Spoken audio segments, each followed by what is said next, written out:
the third flag that I've made, and they're a new vehicle for me exploring being a woman and this culture, and that's because that's what I'm interested in, is analyzing being a woman and how that relates to me and other people, and so that's kind of my journey as an artist.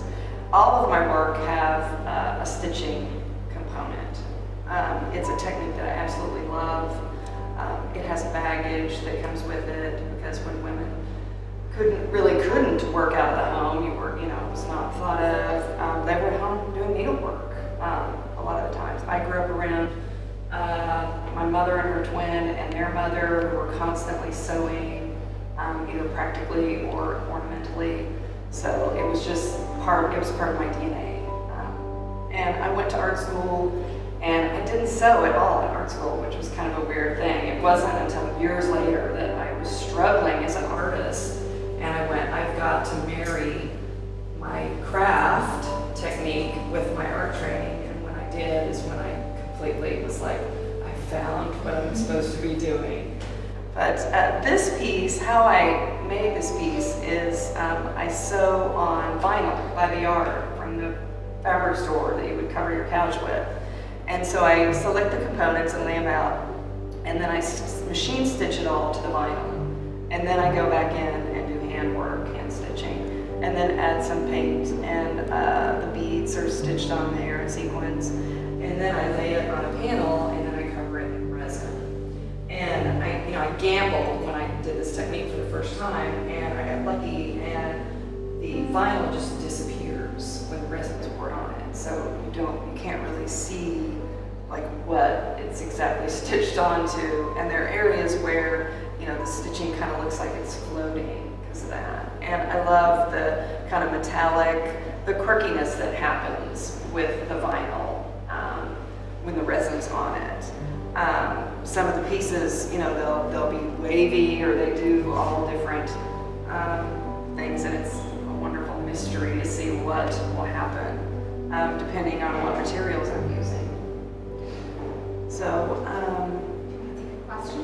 Yeah, if you have any questions. And this is very fascinating to me. My background is in art history, and my master's thesis was studying flags. So I'm curious about the flag format that you're using. Yeah. I love it as a vehicle for exploring. I think that I will launch into, I tend to want to comment on the status of women. So I love using it, with Betsy Ross sewing the flag and it being a textile. And for me, it just seems like such a natural kind of thing to use. I've used I've used the Universal Bathroom Woman and Mudflap Girl, and just use them as vehicles for exploring different topics. So the flag comes loaded with all kinds. Everybody brings their own thing to it, and I love that. It's just got it's got its own thing that comes with it, and I love kind of feminizing the flag. So that's kind of yeah. So besides the techniques and kind of the wording here, the other materials that you're using in the panels, like how does that relate to your kind of feminine ideas? Sure. I almost always use measuring tape within it. I have in every flag I've made, because women are so differently measured than men. Constantly, every day. We are measured in a way that men never are. So that's kind of a subtle little thing about that. And also here, these are cleared checks from my in-laws, and it was their house payment checks. And so I love the American Dream and the fact that these house payments are in there, and the flag I really enjoy. But numbers and measuring, that's that's kind of a theme throughout them. I usually have a lot of numbers, and it's just referencing the measuring and the constant, how constantly analyzing ourselves. So that's kind of the number thing is ever present in all of them. Thank you so much.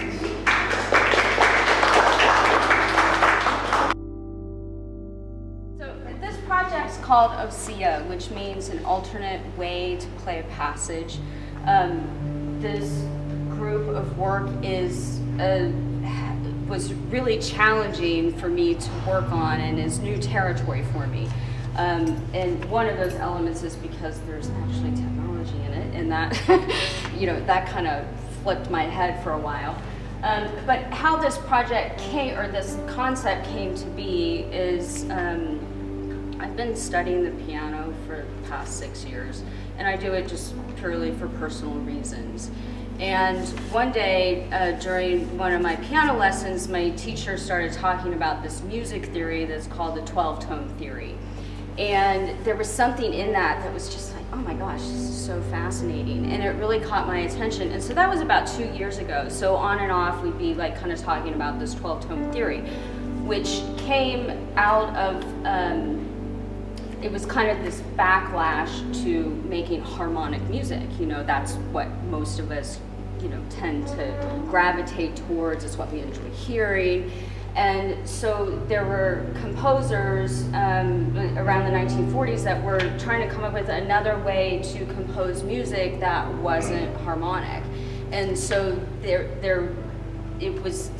that's how it kind of became this music theory. It was interesting, there were two composers kind of simultaneously came up with this theory.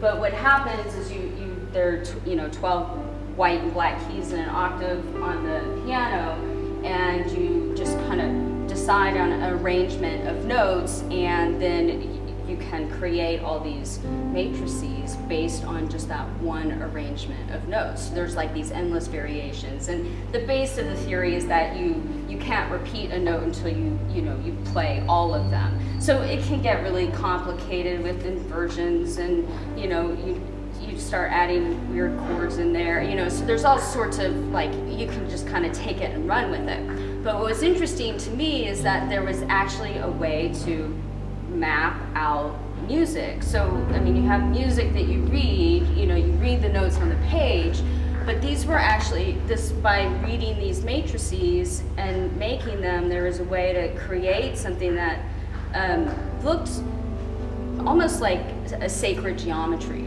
And so to me, that's what really caught my attention about it. Like, oh, you're taking this sound and actually translating it into this line drawing, which is based on this arrangement of notes. So that's where the project started. And so, and that's how the term ossia came about. It is a musical term that's an alternate way to play a passage. And so that got me thinking about how we all, the way that we're perceiving the world, the way that all of our senses are coming together, and giving us our perceptions of how we're navigating living on this planet. And so it just, I don't know, there was some connection in that to me. What the challenging part of this was, how do I take this kind of literal music theory and actually turn it into a project? Making that translation was the really kind of messy middle of the project. So, and that was great to have some good long conversations with the curator Adam about that, and he is a musician himself, so I think he kind of understood kind of like, how do you grapple with it? What do you do with it? How do you kind of bring out this concept? So I was really stuck in the real literal part of it for a while, and trying to break out of that, and then tying it into how to actually bring that into a physical form. And so much of my previous body of work is really initially started with a material or a process, but this project was like purely in my head. I was like, what materials do I use? Having to actually decide this material, how this comes together. So I really had to set aside the literal part, and I just started working intuitively. I was thinking a lot about how color and sound are associated with one another, and then bringing how I work with color in my own studio, and how that comes to the plant dyes. These are all painted, I don't know what other word to use, but it's a metallic woven silk in the background and dyed silk fabric. So in the process of making the panels, I came to the place of realizing that there really does need to be a sound component in this work, and it's, I started this idea thinking about a music theory, but I wasn't really in the beginning intending there actually being a sound element in that. And so then once I realized I really do need to bring the two together, it got me thinking more and more about the senses and how we can be so reliant on just the visual or so reliant on just our taste, but really our senses are always working together. So this, it was pulling that aural and that visual together and how one influences the other. So you can look at them visually, but when you put the headphones on, you'll actually hear music that, and I worked, right now there's two composers. I had one musician who's a saxophone and bass player, who actually wrote a piece of music for each panel, and his name is Merrill Sanders, and he's in Oklahoma City. And then the other artist is Claire Larison, who's an artist in Oklahoma City as well, and she did the piece in the middle with a xylophone and a guitar. So once all this kind of started to evolve, it kind of took on a life of its own, really, because I started with this idea of the piano, but I ended up with bass and saxophone and xylophone and guitar, and so it just kind of opened up this whole new element of, all these different interpretations with different instruments, different sounds, and so the artists, the musicians had images of the panels, but I also created essentially the artist score of what, like the music score for this piece, and then it was kind of put into their hands for them to find their own musical, because they're the musicians. I'm not a musician, so I left it to them to look at this as a score of music and look at the visual component, and they created a piece of music for that. Had they ever done anything of that type before? No, and so that was the other thing that was really interesting, and I've never done anything like that. I generally, haven't collaborated with other artists, so that's what I mean. It was like there was a lot of new territory in this project for me, because it was, suddenly working with other people, but it was working with musicians, and they hadn't done anything. So I printed out a part of the email that Meryl sent me, which was really, to me, it was really fun, and I think kind of sums up maybe the musician viewpoint of what this project was like for them. He says,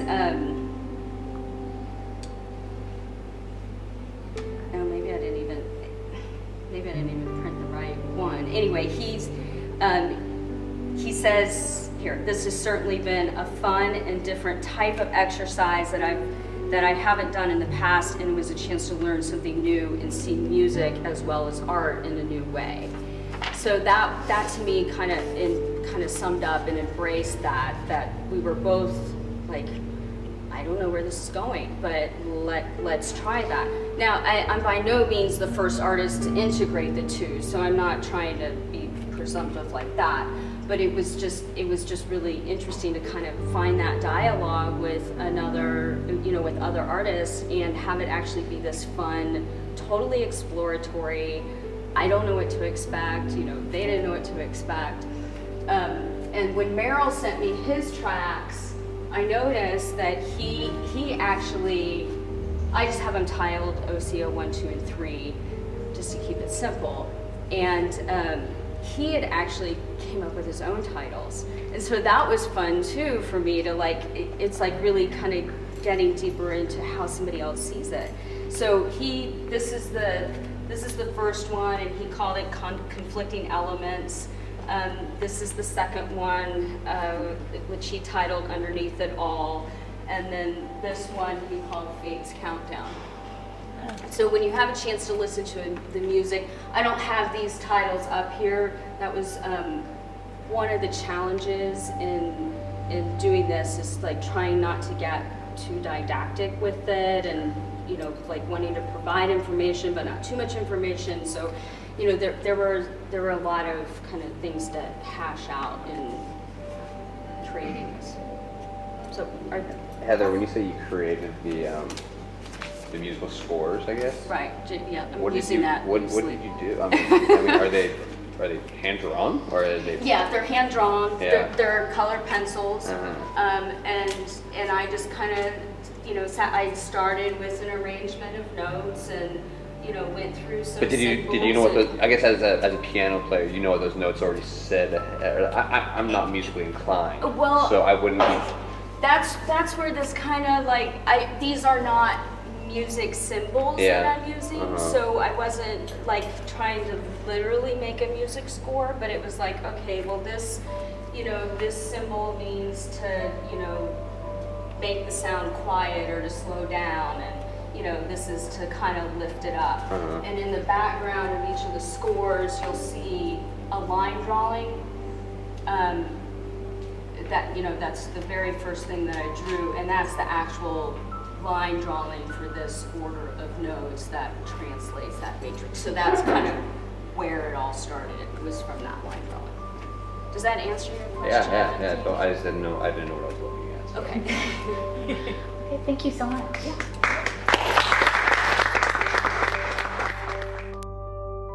So I'm Mandy Messina. I'm an interdisciplinary artist from South Africa, and I actually only started, like I said before, I only started really making work again after undergrad last year, because I was working at OVAC. I was very lucky to have that opportunity to not only meet other artists in the region, but also to see everyone's submittals and everyone's work, and it was, for me, a very inclusive experience, and also kind of redefined how I see artists and I define art. So at that point, there was enough courage by association that I felt like, yeah, I'm an artist, I make things, which is something I kind of struggled with after undergrad. Moving here, I met my partner in South Korea, and I just came over to visit him in Odessa, Texas. It's my first introduction to the US, and I just ended up staying, and we got married, and that's the best wedding gift I've ever gotten, was a green card, so I could work here and stay. And I've been thinking about making a series of my visas and all the identity documents that I have for quite a while. I was quite inspired by artists like Billy Zangewa, who works with like silk fragments, and she kind of cuts them into shapes and makes textile collages in that format. And also Atipata Raga, who's a South African artist, and he does performative work. But while I was living in Cape Town, he was busy with like giant tapestries of paintings that he made, which were incredible. So I guess I came here with those ideas in my head. And then it was in Kansas City, I'd gone for training through OVAC for Artist Inc., which is a business of arts program. And that was just like the fire under my arse to start making actual work. I put in an order to Spoonflower. I don't know if there are any sewers in the group. It's a company in North Carolina that prints out textile designs for you on whatever material you like. So I took photographs of all my visas and ID documents, sent it off to them, they printed it, and I just kind of matched colors. And I'd grown up with my mom, same as Marilyn, like seeing people always constantly doing needlework or that sort of needlecraft. But I had never actually gotten into like technically matching colors, or I didn't know the techniques behind it, so I just kind of fluffed my way through it. I thought it looked alright, and that was the first piece, and I thought, okay, I have to keep doing this. So I photographed everything, and these are 3 out of 7 that I've made so far, and then each year I hope to add a new one. So that's the green card, and this is my Japanese visa. Over here, because I'm South African, every country I go to, I have to get a visa, so I have to apply in advance and show my bank balance and credentials and all of that. And this is my Texas driver's license, which has a funny story. I was living in Korea and working there, and in Korea you can swap your South African driver's license for a Korean one. So I was like, great, okay. And I got myself a little car and drove around in the countryside, and I came over to the US, and I realized that they only took, in Texas, they only accepted German or South Korean driver's license to exchange. So I lucked out, and I felt like, okay, great, so exchanging a South African license for a South Korean license, and a South Korean license for a Texas driver's license. And yeah, that just saved me a lot of trouble that I know a lot of US citizens still have to go through, going to the DMV, writing the tests. All the obstructions that were there for them were not necessarily there for me. And then also, in terms of like identity, I guess, the Texan driver's license at that DMV, there's a little box and you have to choose your racial association. And usually I found like on forms they'll have like more than one race or mixed. And as someone that identifies in South Africa as Cape Coloured, obviously that classification is not in the US, so I picked African American because I'm from South Africa, and the woman looked at me and she said, no, you can't pick that, because in the event that there's a high-speed chase and they're chasing after you, it's going to be a little visually confusing for the officers, so just, pick something else. So at that point I was like, well, this was the first time that anyone had said, like, pick your race. And I just found that moment was kind of like a weird, pivotal moment, because I kept thinking back to my parents, my grandparents, growing up in apartheid South Africa. There were racial tests. They didn't get to choose. It was either, sticking a pencil in someone's hair, and the texture would either keep the pencil in their hair, and that would mean that you were classified one race compared to another race, or asking people like, how old were you at 5? And if your gesture was your hand facing down, you were one race compared to culturally if you showed, I was about this tall at 5, or, so all those little tricks and like markers that they kind of tried to forge for themselves, like straightening their hair with an iron, or changing our surname from a tribal spelling to something more European sounding, were ways that they could cope within that system.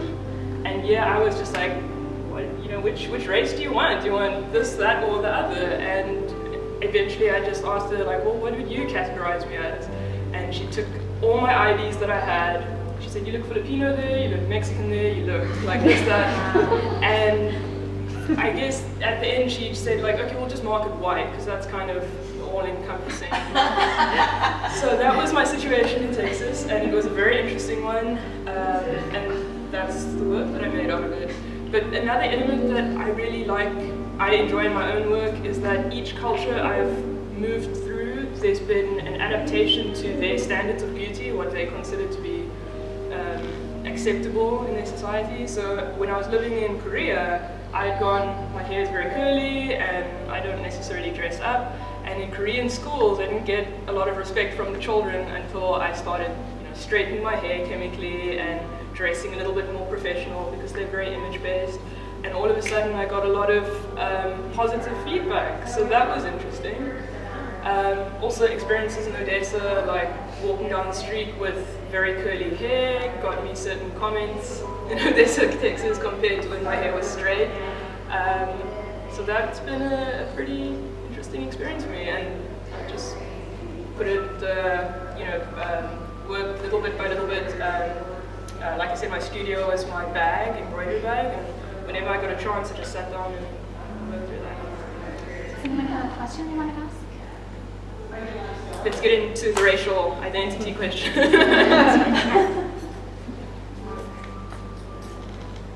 Is your race on the Texas driver's license? It is not, actually. That would be pretty interesting. I think it is actually. No, it might be, no, it's not.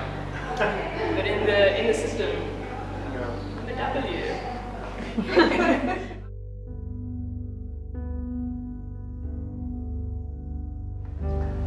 This is porcelain. Sometimes I don't know where to start. I could go really far back, or we could just talk about the piece. I was reading a book about Caligula, and they were talking just a lot about debauchery and things that Caligula was well known for. And then they started just saying, in Roman times, when they were trying to cure a hangover, they would deep fry a canary. and that just got my mind wandering about it. So Texas comes back into play. I've been down to the Texas State Fair once, and I was surprised at the food. So I just thought about, well, how funny it would be if you stuck a popsicle stick up the rear end of a canary and deep fried it, and then that's what you actually had. So that's that image right there. But that one idea got me thinking about all the other aspects of cures for hangovers or myths about hangovers, and my in defense of craft, we'll start right now. I could not make this in any other medium. It is my thing, and that's English porcelain, and it's not just because I'm English, it just happens to be a nice coincidence.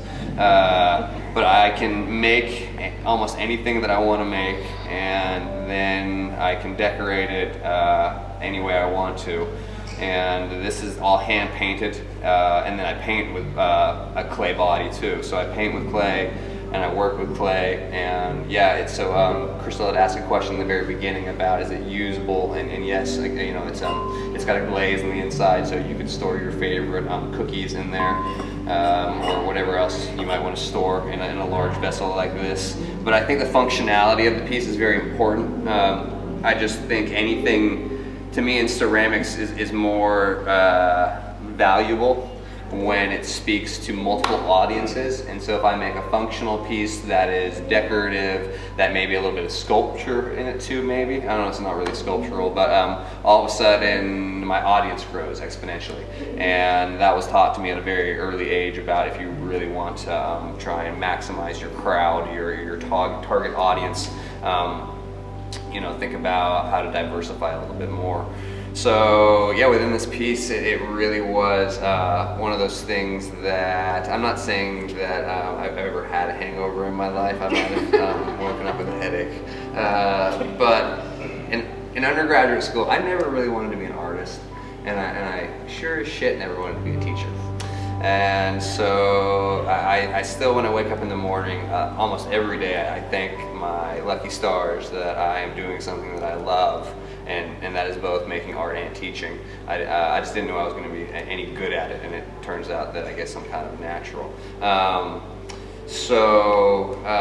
Like educating people is really important to me, and so I think there's some aspect of education in this where you could probably look into this and see a lot of different aspects of what a hangover is all about. But during undergraduate school, because I did study art, but I was unfamiliar with it, and I really wanted to know a lot about it. So I went to this resume building course, and the professor said, you got to make art which you know about, which comes from your soul. And I was like, God, I'm a white guy from suburban San Francisco. I don't really know much about anything. I'm trying to find out what I knew, and it took me a long time to realize that I could use certain aspects of my life, and one of them was I occasionally liked to party in my younger days, and then I could translate that into artwork too, which I just found so relieving almost, that I could actually be so honest and sincere with myself and what I'm putting out there, and that people actually responded to this stuff too. This is kind of one of my babies though. I know it's kind of blasphemy because I have two babies too. But this thing has been around, it's traveled to like 7 states, and it's won a bunch of awards. And sometimes life is very, very good. And I just think this is one of those moments where it comes out of the kiln and all that challenge. Where's my clay artist friend? I can't see her anymore. But anyways, like there's one of them. We were just talking with someone. Oh, there you're right there. Taking something out of the kiln and when it actually is successful, it is a moment that I love most about making art and being a craftsperson, because that's part of it, especially with clay. Being a craftsperson is that moment where you actually are done with a piece. And I'm done with this piece, and it's been very good. And so yeah, anything I could think of. Somebody said hair of the dog. You know, I appropriate everything. I recontextualize the images. This piece probably took me, I bet you every bit of 40 to 60 hours to paint. My favorite brush is a 20/0, so it's very tiny, very small, and I love intimacy, and I love the detail associated with it. So, are there any questions? I actually have a technical question. I'm curious about, I know glaze gets complicated, but what was your process in putting such tiny details and then firing it? How do you do that? There's no glaze on the outside of this at all. This is just, I had a great conversation when I was about 35 or 36. You get out, the best thing about school that I think most students don't appreciate is critiques, because you get them all the time. And then when you leave school, you never get a critique unless you're really lucky. And so I got the chance to meet Garth Clark and Mark Del Vecchio, and they're really amazing artists, or writers, and they're kind of quasi-artists too, not very good ones, but they would not be ashamed if I said that. But I asked them about my art one day, and they were like, oh, okay, let's talk about your art, and we started looking at it, and they just ripped me a new one. They said your work doesn't translate well on images, and that's how I entered the show. That's how we all entered the show. We took an image of our work, and then it got, based on this photo, this image of it, yes or no. And they told me that your work doesn't translate well, and so they kind of said, well, you should just paint all over your work. Why the hell are you even using glaze anymore? Like, that's such an old ceramic craft thing to be talking about. And I said, God, you're right. Why am I bothering trying to glaze everything? Because it was one of those times where, Mark was like, you can paint circles around painters. And you're doing this with clay, too. And you're painting with clay, which is not easy. People know that it's not easy. So just maximize your assets. Think of it as business, Take advantage Is of it it. clay on clay? Like It's liquid, it's slip, it's liquid clay. If we really want to get technical, which we can, there's a little bit of calcinized kaolin in here, so it helps with the shrinkage, so it allows me to just work with more success. From a painterly point of view, there's gum arabic in it, so it actually increases the brushability of the clay, because clay does not like to be painted with. But if I put glaze on top of this, I lose all detail. It just eats it up, I say. And so this doesn't get eaten up with that. So yeah, this is all, it's semi-vitrified. It means kind of glass-like because it's been fired to 2232 Fahrenheit. So there is definitely a nice kind of finish to it. It's very sturdy. And thank you very much. You've been a beautiful artist.